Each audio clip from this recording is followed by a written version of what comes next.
Good evening. The old man here. November 10th, 2024. Well, today was the day we were supposed to do some butchering on some roosters and drakes. That didn't happen. We kind of got rained off for the day. Besides the roosters, figured out how to escape the pen they've been in, which would made it rather difficult to capture them today and butcher anyway. So I'll have to work on that. We'll see how it goes. One thing I want to talk about today is inflation. The government and mainstream media, which anymore is a branch of the government, is they'd like you to think that inflation is caused by greedy businessmen and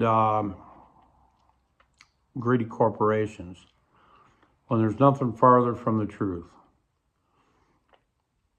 Inflation is just what it says, inflating the money supply. Why would the government want to inflate the money supply? Well, by inflating the money supply, it makes each dollar out there worth less. Okay? Well, if you're the government and you owe somebody money, let's say, well, whether it's a government pension, government pension could be for, let's say, the military. Well, let's say they owe you, I know it's a ridiculous number, but makes it easy, $1,000 a month.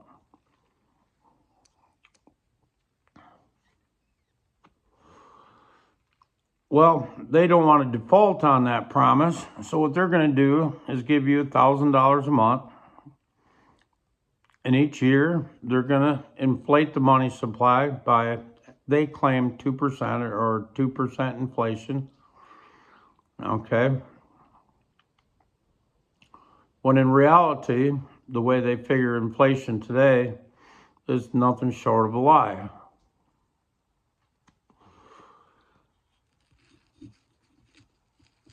When they're telling you inflation is 2% that they created, it's actually more like 5, maybe even 7% inflation.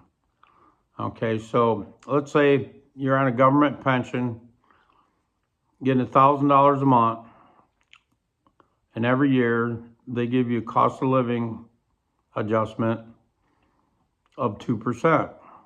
Well, if inflation's really 5 or 7%, let's say 7%, and they gave you a 2% cost of living raise, you are actually 5% in the hole. All right, so that means that dollar, that $1,000 is going to buy you 5% less product than it did last year.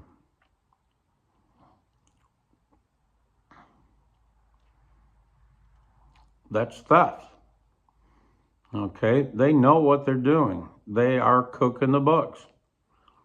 You know, they say it's 5. Well, here a little while ago, they said we had 9% inflation. Well, if you follow Shadow Stats, it's an online service you can look it up. They were saying it's more like 18% inflation during that 9% inflation we had here, that they said we had here a couple years ago. All right, well, just think of, they said it was 9%, so you got a 9% raise, cost of living raise, or at least you should have. And it was actually 18. That means your money that year bought 9% less than it did the year before. But besides that, this inflation is compounding. So let's say we had 3% inflation the one year. The next year you got 9. We're at 12% inflation. So you're over 2 years, your money bought 12% less. Let's say this year it's 7%, and they're telling you it's 2 or 3. Let's say it's 7%. Well, 12 and 7 is 19% more inflation over 3 years. So your money bought 19% less than it did the year before, or actually than it did 3 years ago. That's a significant amount of money. All right.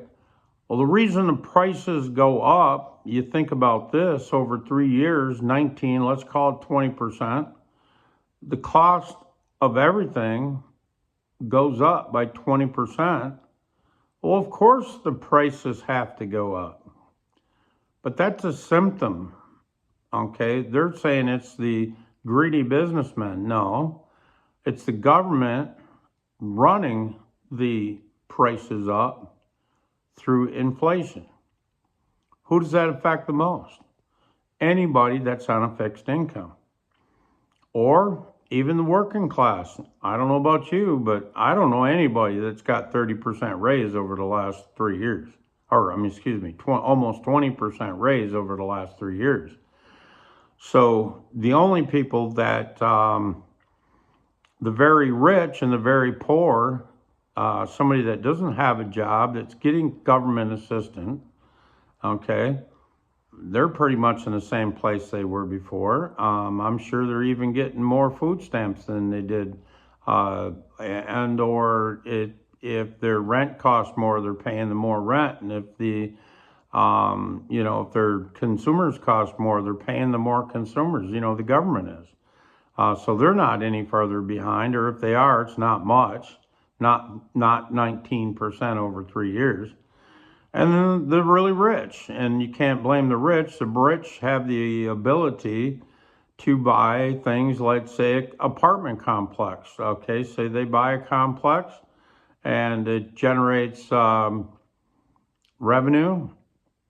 And let's say because of cost, the rent has to go up. His costs are higher, whether it be, taxes or maintenance, and if you have to hire a firm that, if you're big enough that you've got several apartment complexes and you have to have a management team take care of that for you, those costs all go up. Your insurances went up. So the rent's got to go up, plain and simple. Is that the greedy businessman? No, he's forced to pay more or charge more because he's paying more. The thing about if this was a truly free market, at the end of the day, if some particular person or let's say entity was greedy, somebody else would come in behind them, undercut them in price.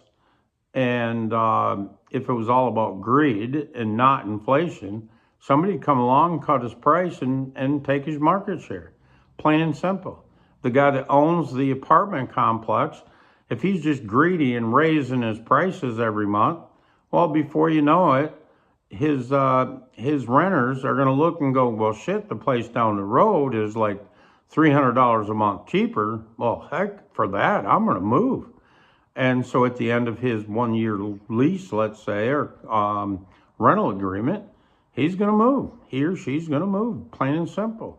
So it's obviously not greed. It is, a small percentage of it could be greed. I'm not saying there's no greed out there, but the majority of inflation is due to good government spending more money, borrowing more money, and doing stupid shit like funding Ukraine. And honestly, all of that money, no Ukrainians ever seen that money. That money is all going into deep state pocket. Okay, that money ain't going into no Ukrainian. That's why the Congress didn't want that money tracked.